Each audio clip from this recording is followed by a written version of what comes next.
गुप्ता और आप देख रहे हैं कशिश न्यूज। जिस तरीके से दरोगा की बहालियां हुई है, 6 लाख अभ्यर्थियों ने एग्जाम दिया था, जिसमें से 47,900 अभ्यर्थी पास हुए हैं। और इस पास होने में कुछ टीचरों के नाम सामने आए, जिसमें से सबसे बड़ा नाम है प्रदीप सर का, और काफी चर्चा का विषय भी है। आज हम इनके साथ एक्सक्लूसिव इंटरव्यू ले रहे हैं।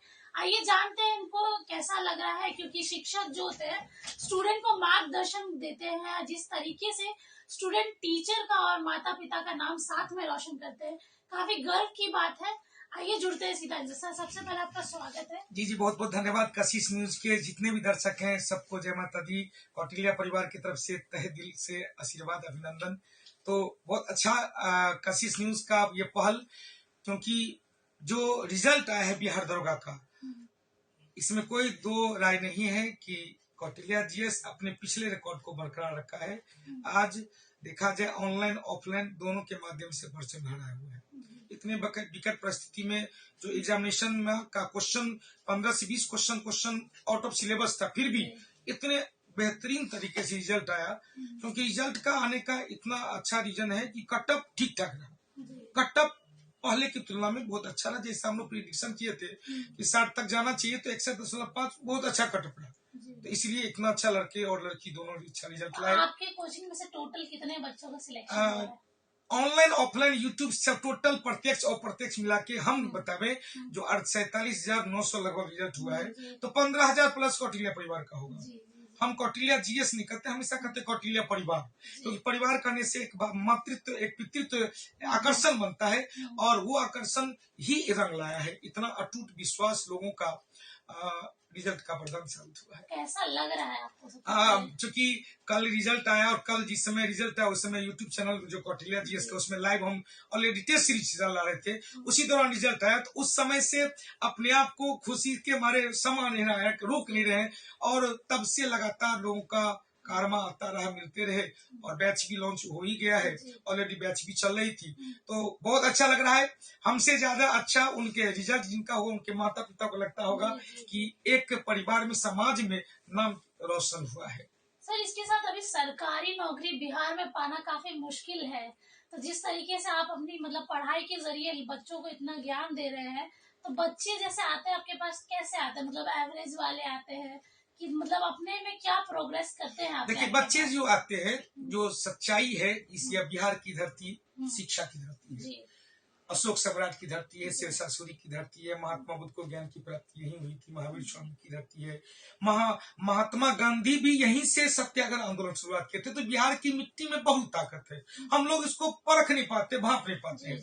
मेरे पास जो लड़के आते हैं, औसत भी आते हैं, औसत से नीचे आते हैं, और अपर भी आते हैं। सबको मेरा एक नजरिया रहता है कि सबका साथ सबका विकास। ये सब एक लगातार एक बात को बार बार कहना, एक बात को बार बार कहना, बार बार कहना, ताकि उसके हम कहते हैं हीमोग्लोबिन बन गया। अब हीमोग्लोबिन बन गया तो ऑक्सीजन और कार्बन डाइऑक्साइड का ट्रांसपोर्टेशन होगा, तो जीवित रहेंगे।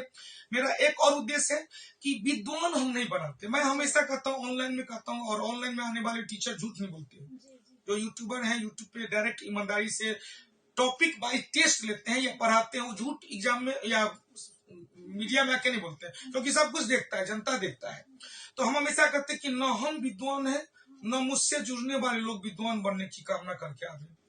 हम वो चीज देते हैं जो विद्यार्थी को रिजल्ट आ जाए, एग्जाम में उसके एवरेज में पूछे और रिजल्ट हो जाए। देखिए सर, इसके साथ ही बहुत बच्चों का निकला नहीं है, वो काफी ऐसा बोल रहे हैं कि पेपर में गड़बड़ी थी, आंसर शीट में समझ नहीं पा रहे, कभी सरकार को ब्लेम कर रहे हैं। तो आप उनसे क्या कहना चाहेंगे? नहीं, ये निश्चित तौर पे है कि बहुत अच्छे स्टूडेंट भी फेंका दिए हैं, क्योंकि एग्जामिनेशन 2 सीटिंग में हुआ था, फर्स्ट सीटिंग और सेकंड सीटिंग। सेकंड सीटिंग के तुलना में फर्स्ट सीटिंग का क्वेश्चन बड़ी टफ था।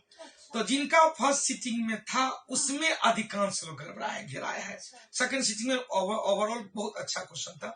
फिर भी कुछ लोग जो कि कौटिल्या परिवार के ही कुछ लोग, जिसका उन लोग का मानना था कि सर विभिन्न कोचिंग के संस्थान के द्वारा दिए गए मार्क्स से क्वेश्चन तो दिया नहीं जाता है, तो जो स्मरण था उसके हिसाब से मेरा 67 आना चाहिए, 71 आना चाहिए, और कटअप से ज्यादा होने के बावजूद भी रिजल्ट नहीं आया। तो मेरे आपके चैनल की तरफ से सरकार को और आयोग को एक विनम्र निवेदन है कि यदि विद्यार्थी का मार्कशीट इश्यू हो जाए तो इस प्रकार के उहापोह की स्थिति समाप्त हो जाएगी। और पहले के एग्जाम की तुलना में इस बार का एग्जाम बहुत अच्छा पारदर्शिता लाया गया है।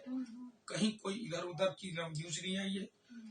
करंट हुआ, एग्जाम भी हुआ, रिजल्ट भी आ गया है।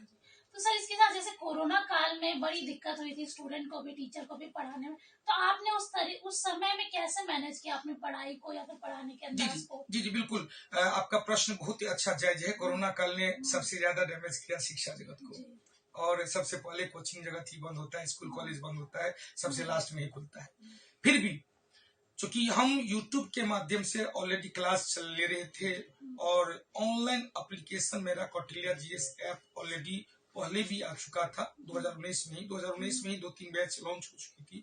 तो पहले से ही लोग को माइंड मेकअप किए थे कि भाई बिहार के स्टूडेंट, पहले कहा जाता था बिहार में ऑनलाइन क्लास नहीं चलेगा, लेकिन इस जो महामारी काल रहा इसमें लोगों को इंटरनेट उपयोग करने का कला सिखा दिया। लोग पहले इंटरनेट सोशल साइट के लिए यूज करते थे, अब सोशल साइट का यूज तो है ही, लेकिन उससे ज्यादा वो क्लास के चाहे मेरे से करो, दुनिया का कोई भी शिक्षक से करो, शिक्षा से जुड़ने का इस कोरोना काल में ज्यादा मौका मिला। दूसरी बात, उनके पास कोई अब दूसरा साधन है नहीं, बाहर नहीं निकल नहीं सकता, प्रशासन का रुख है, लॉकडाउन लगा हुआ है, तो घर में बैठ के क्या करेंगे? तो मोबाइल में देख रहे हैं, कहीं यूट्यूब पे मेरे यहाँ या किसी के यहाँ किसी का टेस्ट देख रहे हैं, किसी का कोई देख रहे हैं। इसीलिए इतना अच्छा परफॉर्मेंस लड़कों का रहा, और कोरोना काल में कोचिंग बंद होने के बावजूद भी रिजल्ट इतना अच्छा है।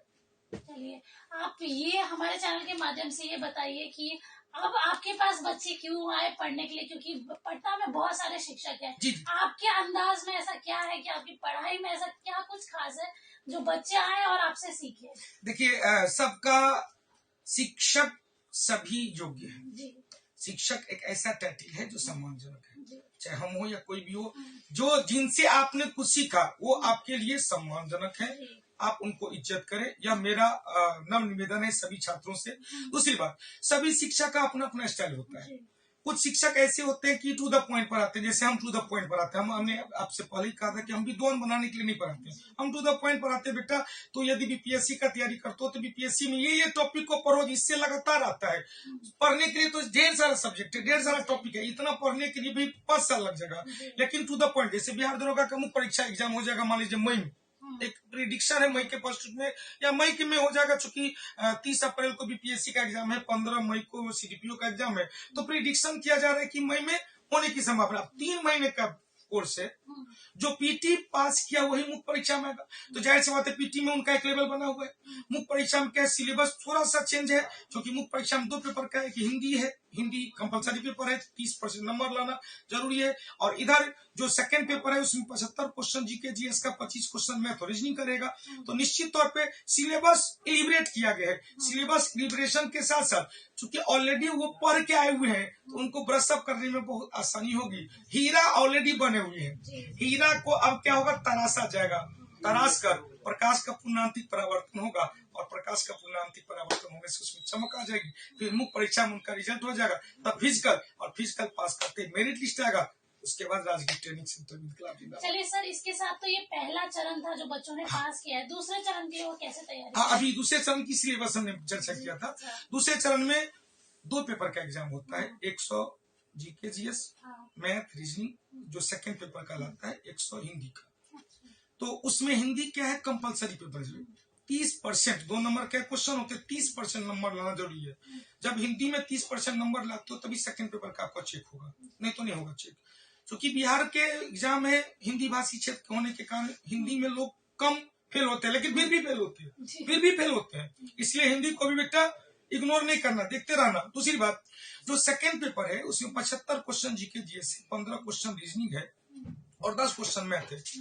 तो यदि इसमें 80 तक बढ़िया से हो जाए, 80 क्वेश्चन सही हो जाए, सही होने की संभावना है, क्योंकि 75 क्वेश्चन जीके जीएस में तो आप जीके जीएस को कितना पढ़ेंगे तो 70 तक जा सकते हैं, लेकिन आपको बूस्टर करने वाला मैथ है, रीजनिंग है, 25 क्वेश्चन में 20 क्वेश्चन बना सकते हैं, 22 क्वेश्चन बना सकते हैं, तो अच्छा जा सकता है। यदि 7 भी चला गया जीके जीएस में और 20 क्वेश्चन इधर से मिल गया तो 80+ हो गया। तो मुख्य परीक्षा बहुत अच्छा रहता है, जो एक क्या कहेंगे, एक योजनाबद्ध तरीके से पढ़ा जाए तो मुख्य परीक्षा निकालना पीटी से ज्यादा आसान है।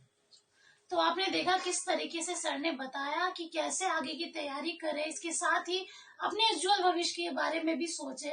तो ऐसी तमाम बड़ी खबरों के लिए आप जुड़े रहिए कशिश न्यूज के साथ। मैं स्नेहा गुप्ता से लेती, धन्यवाद।